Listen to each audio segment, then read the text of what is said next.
बिस्मिल्लाहिर्रहमानिर्रहीम। अस्सलाम वालेकुम। आप लोग जब अपने मसाइल शेयर करते हैं तो मैं आपको प्राइवेटली आंसर करता हूँ व्हाट्सएप के ऊपर, लेकिन बाज़ औक़ात इन्हीं टॉपिक्स को यूट्यूब चैनल पे भी डिस्कस करता हूँ एक आगाही के लिए, ताकि दीगर लोग जिनके लिए इस तरह के मसाइल मौजूद हैं या फ्यूचर में बन सकते हैं, तो कुछ उस हवाले से बात उन तक पहुंचाई जा सके।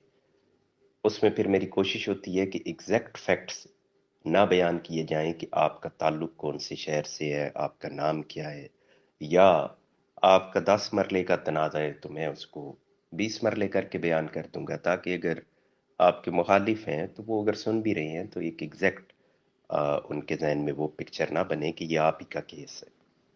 तो आज भी ये किसी तरह का टॉपिक है। तो उसमें ये है कि दो भाइयों के दरमियान कोई मामलात तय हुए हैं, और वो जो भी तय हुए हैं वो तहरीर में नहीं लाए गए, और जुबानी उनकी अंडरस्टैंडिंग हो गई है कि इस तरतीब से हमने अपना काम ये मुकम्मल करना है और वो ज़मीनों का ही लेन देन है। अब वो भाई पूछते हैं कि जो मेरे भाई हैं वो उससे इन्हिराफ कर रहे हैं, अपने उस वादे पे अमल नहीं कर रहे, तो मेरे पास क्या कानूनी हल है इसके लिए। तो जनाब, सबसे पहली तो बात ये है कि एक कानूनी हल आपके पास मौजूद था जब आपने ये अंडरस्टैंडिंग की आपस में।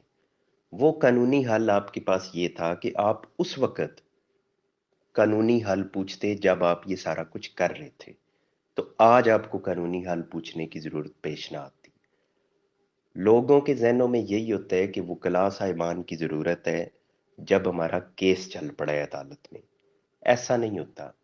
आपको वकला की ज़रूरत है हर उस वक़्त जब आप कोई ऐसी डील कर रहे हैं जिसमें आपको पता है कि ये कल को अदालत में भी जा सकता है इशू।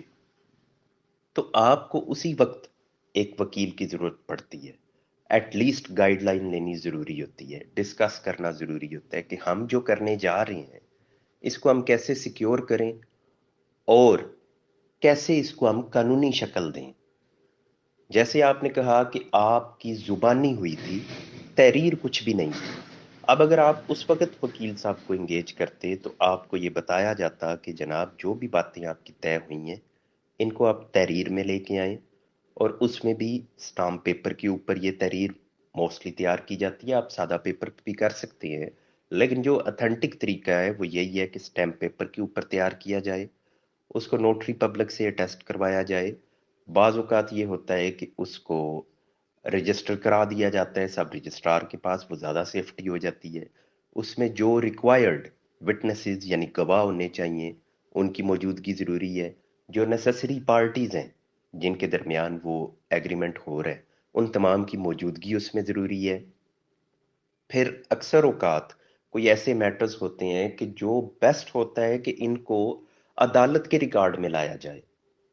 वो लोग फिर अदालत का रुख करते हैं, और अदालत में यही बातें डिस्कस होने के बाद अदालत के अंदर अंडरटेकिंग्स दे दी जाती हैं कि हम इस तरह अपने इन मैटर्स को या इन इश्यूज को फ्यूचर में लेके चलेंगे, इस तरतीब के साथ हम ये अपने मामलात को तय कर लेंगे।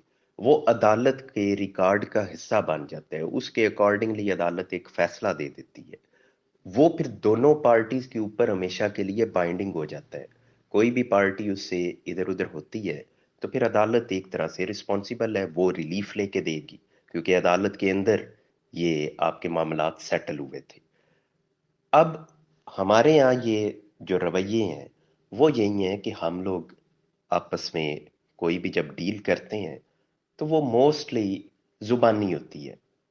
हमारे हाँ, एक ये मुहावरा भी है कि मर्द की एक जुबान है। तो जब ये मुहावरा बना था तो उस वक्त हो सकता है कि मर्द की एक जुबान होती हो। एक जुबान से मुराद यही है कि जब उसने एक कमिटमेंट कर दी है, अब कुछ भी हो जाए तो वो उसका पहरा देगा। लेकिन अब तो खैर ये रवाज नहीं है। अगर एक ही जुबान होती हो तो ये मुकदमे वदमे तो हो ही ना। अब तो लोग वादे करते हैं और साथ ही उससे वो बदल जाते हैं, और जब इस तरह होता है तो फिर आपके लिए इश्यूज बनते हैं, अदालतों का रुख करना पड़ता है। लिहाजा जब आप ये डील्स करने जा रहे हैं, ये डील्स वादे करूं कि मैं अगर ये बयान कर रहा हूं इधर कि जुबानी आपके नहीं होने चाहिए, तो इसका हरगिज मतलब नहीं है कि मैंने कभी नहीं किया, हम सभी करते हैं। ये हमारे मुआशरे के अंदर ये बात पाई जाती है कि हम जुबान को वेट देते हैं। कई बार होगा मैंने किसी से के साथ डील किया है, मैंने सपोज लाखों रुपए का ट्रस्ट उसके ऊपर कर लिया है, किसी ने मेरे ऊपर लाखों रुपए का ट्रस्ट कर लिया है।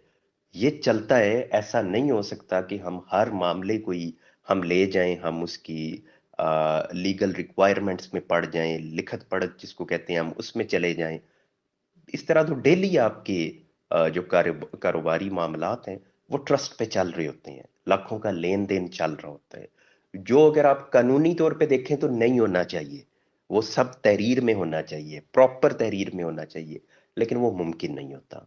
तो इसलिए इस तरीके से चला जाता है। लेकिन जहां फिर शक का आंसर आ जाए, आपको लगे कि ये डे टू डे का मैटर नहीं है कि आज लाख रुपया दिया तो आज ही बदले में कोई चीज हमने ले लेनी है, ये वो नहीं है, बल्कि ये फ्यूचर की हम कोई अंडरस्टैंडिंग कर रहे हैं जो साल बाद होनी है, 2 साल बाद होनी है। तो उसके लिए बेहतर होता है कि आप उसको तहरीर में ले आया करें। अगेन, अगर ट्रस्ट इतना है या आपको लगता है कि नहीं इस शख्स के ऊपर एतबार किया जा सकता है, तो देन ठीक है, आप करें एतबार। और ये यहाँ ये भी क्लियर कर दूं कि ये एतबार इंतहाई ज़रूरी है। जो डील्स आपकी इस तरह से हों जिसमें कानून इतना इन्वॉल्व ना हो और ट्रस्ट मौजूद हो, वो सबसे बेस्ट डील्स हैं। वो क्यों सबसे बेस्ट है, मैं उस पर भी थोड़ा सा यहाँ डिस्कस करूं।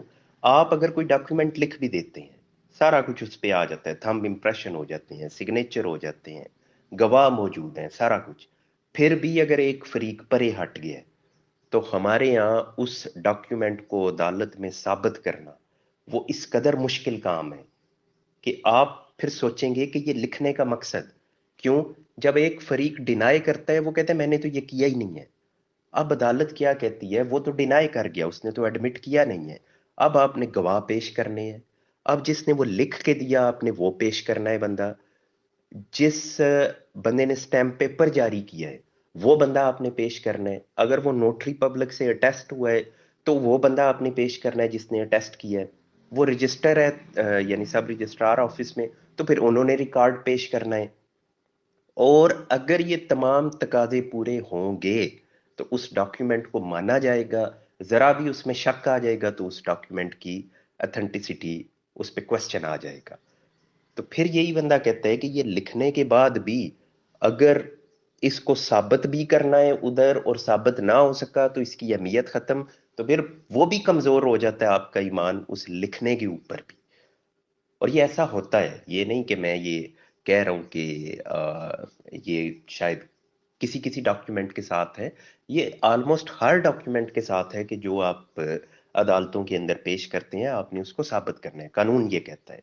और इसमें एक और बड़ी दिलचस्प सिचुएशन बनती है, वो ये कि आपने एक बयान अदालत के अंदर दे दिया, उसकी इस कदर ज्यादा अहमियत है, आप उसको सुप्रीम कोर्ट भी ले जाएं, वो बयान आपके साथ अटैच होगा, उसको दुरुस्त तस्लीम किया जाएगा। क्यों? क्योंकि आपने वो अदालत के अंदर दिया है, उसके ऊपर कोई सवाल नहीं। बाकी आपका कोई बयान वो किसी भी इदारे में हो जाए, वो तहरीरी तौर पे हो जाए, वो 1,000 लोगों के सामने हो जाए, वो कौमी असम्बली के अंदर हो जाए, वो मीडिया के ऊपर हो जाए, वो बयान अदालतें कहेंगी इसको जब तक आप कानूनी तौर पे साबित नहीं करोगे। वीडियो है तो उसके अपने पैरामीटर्स हैं उसको साबित करने के लिए, कोई रिकॉर्डिंग है, अदरवाइज फोन रिकॉर्डिंग है, उसके अपने पैरामीटर्स हैं, कोई तहरीरी तौर पे है उसके अपने पैरामीटर्स हैं।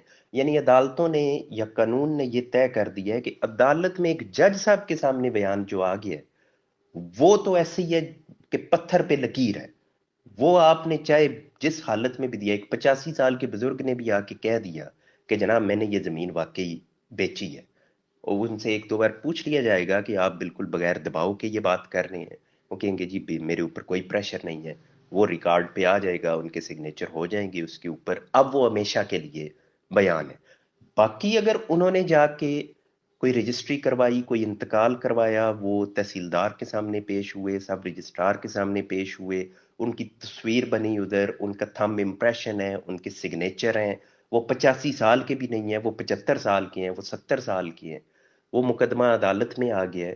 تو اب عدالت ہو سکتا ہے جب بعد میں فیصلہ دے تو وہ کہے کہ وہ ادارہ، وہ بھی ملی بھگت اس نے کر رکھی تھی، جس نے اپنے نام زمین لگوائی، یہ بھی فراڈیا تھا، یعنی اس نے فراڈ کیا، یہ ثابت نہیں کر سکا۔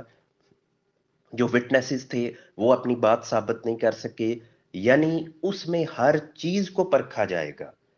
آپ نے ایک نہیں، آپ نے رجسٹری کروائی، آپ نے انتقال کروایا، آپ نے کوئی اس کے علاوہ سٹامپ پیپر تحریر کیا ہوا تھا، مطلب ملٹیپل آپ کے پاس وہ آ گئے ہیں پروفس جو یہ ثابت کریں کہ واقعی ان بزرگوں نے رقبہ فروخت کیا تھا یا ہبہ کیا تھا، کچھ بھی کیا تھا، لیکن اس میں ذرا شک آ گیا تو وہ ختم۔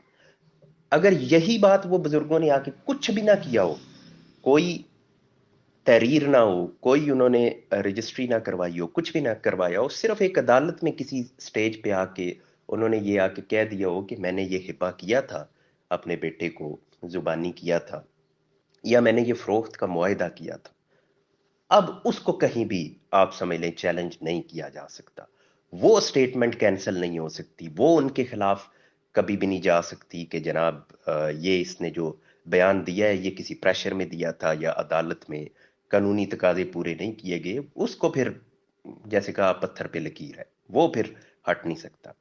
تو یہ قانون ہے، اس پہ ویسے بات کی جائے، میں اگر اپنا اوپینین بھی ایون اگر اس پہ دوں تو مجھے بھی یہ قابل قبول نہیں ہے کہ یہ کیا ہوا کہ باقی کوئی بھی ادارہ اس کے اندر جا کے آپ نے کوئی کام کر دیا ہے تو اس کے اوپر حرف آ سکتا ہے، کوسچن اٹھ سکتا ہے، لیکن ایک کام آپ نے عدالت کے اندر جا کے کر دیا ہے تو یعنی عدالتوں کو اتنی اہمیت دیتی ہیں کہ وہ کہتی ہیں کہ اس کے اندر تو کوئی بندہ آ کے اگر اسٹیٹمنٹ دے دے تو یہ نہیں ہو سکتا کہ اس میں ہم کہیں کہ جج صاحب کی غلطی یا عدالتی سٹاف کی غلطی یا دوسرے وکیل صاحب نے پریشر ڈالا یا دوسری پارٹی نے پریشر ڈالا، نہیں، اس کو ہم یہی سمجھیں گے کہ انہوں نے بغیر دباؤ کے آ کے ادھر اپنی یہ بیان دیا ہے۔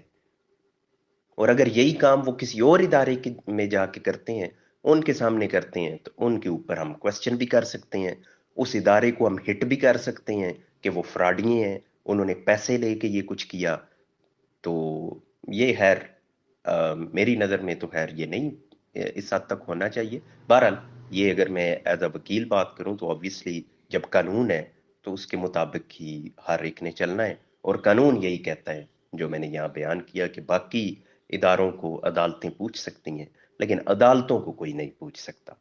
وہ صرف عدالتوں کی اپنی جو ہائرارکی ہے کہ لوور کورٹ نے اگر کوئی فیصلہ کیا تو آپ کسی بھی اپر فورم پہ جا کے آپ اس کو چیلنج کر سکتے ہیں اور وہ ریورس بھی ہو سکتا ہے۔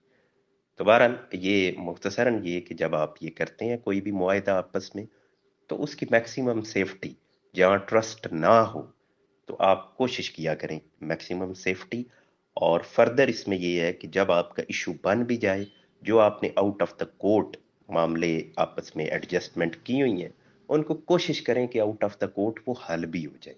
عدالت کا رخ کریں گے تو کئی سال کی محنت ہے، اور اس میں لیکن یہ میں ضرور کہوں گا کیونکہ obviously وکیل بھی ہوں اور دیگر وکیل بھائی بھی ہیں جو بعض اوقات ان ریکارڈنگز کو سنتے بھی ہیں، تو یہ ایک بات جاتی ہے کہ جناب وکیل ہو کے آپ کہہ رہے ہیں کہ عدالتوں میں نہ آئیں، تو میں کہتا ہوں عدالتوں میں نہ آئیں، لیکن یہ ہمیشہ کہتا ہوں کہ وکلاء کے پاس ضرور جائیں، جب بھی کچھ کرنے جا رہے ہیں قانونی تو وہ وکلاء کے پاس جا کے آپ اپنے ان معاملات کو سیٹل کریں۔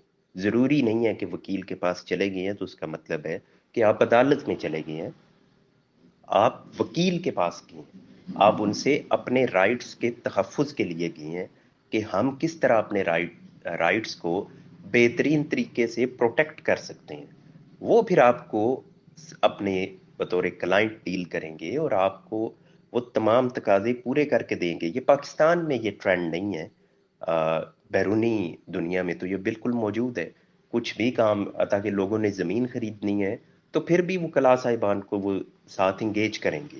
ریئل اسٹیٹ اٹارنیز ہوتے ہیں جو زمینوں کے معاملات کے لیے ہوتے ہیں، لوگ ان کے پاس جا کے ان معاملات کو سیٹل کرتے ہیں اپنی سیفٹی کے لیے۔